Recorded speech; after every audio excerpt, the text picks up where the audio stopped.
Hey folks, welcome back to the channel. Today we're going to be talking about tube jigs. We're going to talk about how to rig them. It's going to be very quick. It's going to be brief. I'm going to show you how to fish these, the 3 different ways I like. Let's get started right now. So firstly, I recommend you guys get probably a white if you're a beginner. If you have a color that you really like already, definitely recommend you guys use that color. But if you're a beginner and you got a lot of color choices, because you will have a lot of color choices especially if you're at a trout sporting store like Sportsman's or Cabela's, anything like that. If you guys have something like that and it's trout fishing and they're like in the trout fishing aisle, you're gonna have a bunch of colors to choose from. Recommend by going with white. It doesn't matter what kind of white. It can be plain white. It can be a little pearly white with some flakes here in it. It can be any kind of white. Lost Creek makes this exact one that I have here is by Lost Creek. They make lots of great colors, and there's lots of whites that they make to choose from. So if you guys are looking for some tube jigs to start investing in, to start this kind of fishing, definitely recommend you go with this brand. There's also some by Strike King that are these guys here, much bigger. I'm sure they make them smaller, but I definitely recommend if you're going to get them this big, because look at that. When they're made bigger like that, they have much better action. You guys can see that they're made more carefully, and that you guys don't have to worry about like the little entanglements of the things you have to undo before you start. But let's get started.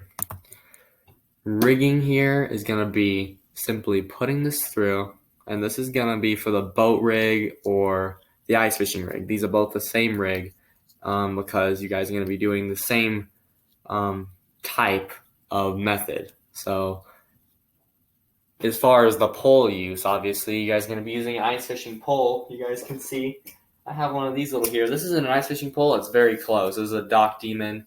You guys can get these if you guys can't find ice fishing poles, but they work really well. Right here, little Dock Demon here, very inexpensive. You guys can probably get these for $10 or something like that. Around there, $10 or $14, I believe, for this entire combo.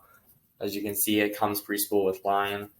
Works great. If you guys want to learn how to re-spool line and put different line on because of fish size or something like that, you guys might not need as big as a line, or you guys might need a bigger line. I have a video on how to re-spool. I'll put the link down in the description below. Scroll down, find it, and there'll be a link. It will say here's a link to the video about re-spooling or the video about retying, which I'm going to have in a second because I will be tying this on.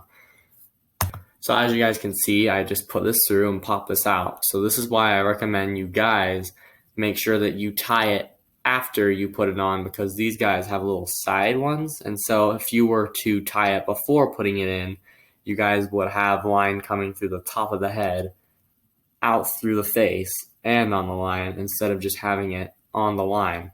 And that's much simpler, and it gives it more action. So put the squid on before you tie it, and then put some worm on at the end. I'll show you guys how to tie it. Don't use a swivel, guys. You can tie it straight to the line. All you have to do is put it through. I'll have a video in the description as well, a video link. You guys can watch that video as well. It's going to show you guys how to tie these using the hangman knot, which I use because it gives it better action. It's like a loose wraparound that holds on really tight. So recommend watching that video if you haven't already. And if you haven't already as well, make sure you guys subscribe so you guys can get more content like this. It will also promote my videos so other people who aren't looking for these kind of videos can still find them if they need them. As you can see, simple knot, really quick, really efficient, and really strong. Like I can pull on this even with this embroidery floss here that I'm using, so you guys can see pulling really tight, and it's not coming loose at all. This is a very great knot. I definitely recommend you guys cut that little bit of slack off here that comes on the end. As you guys can see, this is my main line, and then I have this little thing from the knot.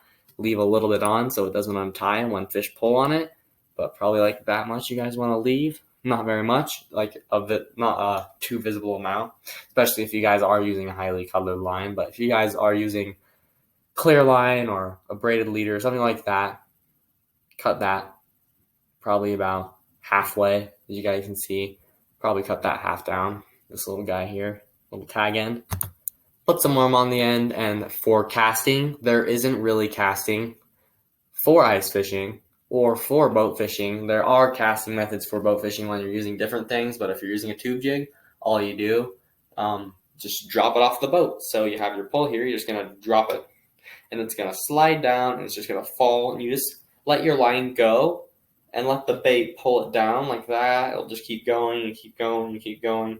And then once you like feel it at the bottom or something like that, reel it up a little bit, and that should be good. That's all you guys need to do when you're boat fishing or even when you're ice fishing. So if you're in like 10 foot, 20 foot water, you let it sink down, and then you just click your bail back and let it sit.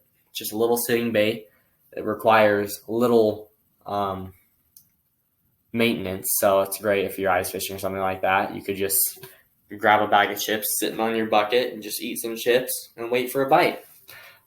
That's what I do when I'm doing that. It's just a lay back kind of fishing. The next is called, what I'm going to be doing is going to be the float rig. Recommend getting a fill float for this kind of rig. These scare fish less because if they're not as big and bubbly like those big bubble bobbers, they put less resistance on the fish when they go in, so they're a little more confident with it, and they don't get scared and let go before the bobber goes all the way down. With these, the bobber will go down, but it will keep your bait up slightly, and it will keep it like that, and you guys will probably just be able to see that top bit hanging on, and then this little bit will be under, connected to your line, so you're just going to have it like that.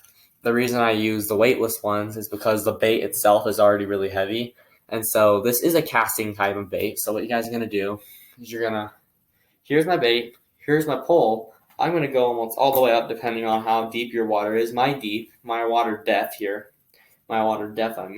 is pretty deep in the middle, and I'm going to be casting toward the middle. So you guys want to try and get that out as far as you can, especially if you're shore fishing, because the trout might not be near shore. They kind of come near shore when they're spawning, but after spawning, which is about right now, look how high I have this, like 3 feet or even more, that I want the bait. I'm just going to try and get that bobber up as high as possible, because the bait will go down lower, and that will keep, that'll make sure the fish aren't scared of the bobber, and the bait reaches the fish. So the same thing, you guys are going to put some worm on the end.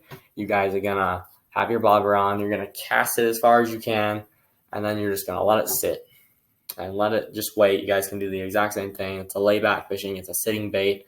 Catfishing is the exact same. I have a video on that coming out soon. And yeah, check that out, guys. Simple rig, effective rig. It catches fish. If you're shore fishing, if you don't have a boat or anything like that, or you're not ice fishing, if you still want to use tube jigs, this is the rig I recommend. I caught a fish in less than 2 minutes using this rig. It was kind of insane. I was really, really, really happy about it. And it was a trout too. It's not like a bluegill, although bluegill will bite these sometimes because of the worm on the end.